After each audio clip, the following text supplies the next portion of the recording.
Hey, this is Dr. Dan coming to you from Paleo FX 2014. Just finished up a 3 days of fun nutrition, learning about fitness, and some new kind of topics I wasn't prepared for here at Paleo FX.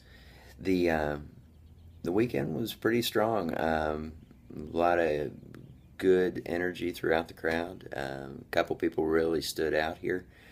Some of the interesting things that we found this year, there is a big shift now from complete avoidance of the simple carbohydrates when it comes to the paleo diet to focusing a little bit more on some of the resistant starches and optimizing your fitness based on certain nutritional uses of the carbohydrates.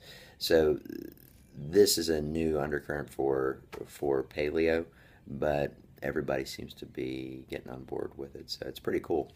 Um, just some other things that really kind of came out here. There was a lot of talks on happiness. Surprisingly, it was a mixed crowd of young and old, and there were several talks that focused on being happy. That's awesome. Just didn't quite expect that.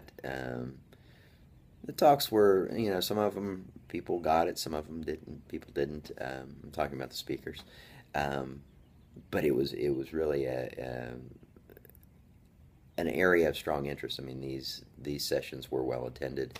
I did one session, a panel with Kendall Kendrick, Kyle Maynard, Daryl Edwards, Steve Kirsch. That panel was called Beyond Paleo. So we were talking about things you do beyond just the nutritional component of paleo. And that one really went down a road of talking about doing things that make you happy. What is it you can do to increase your level of happiness? And interesting, it went down the road of sex.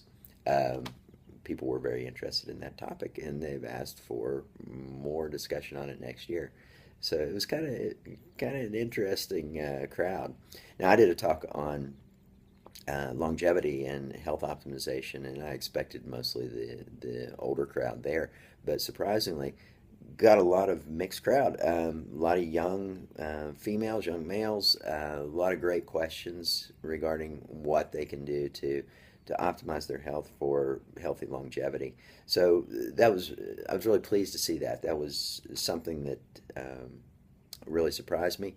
But if you're interested in seeing any of these talks, you can go online. They did do live streaming for some of the talks during the event. My talk on longevity was one of those, and I believe the happiness talk is on there too. Now, a couple people that really kind of hit home with me. Kendall Kendrick, um, she's a good friend of mine. She does just wonderful talks on body image and just avoiding those shame reactions and things like that. It's a good talk to listen to if you get a chance to get on there. Of course, my talk, the longevity talk, Dr.DanStickler. You can find it on there. So I have to plug that one.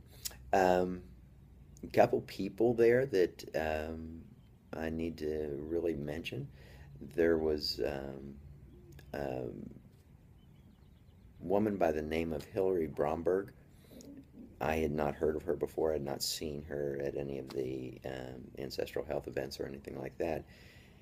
And she spoke on the happiness panel and really kind of hit home with her story. She's an MIT, Harvard graduate, and went into advertising in New York City in a really high end advertising firm.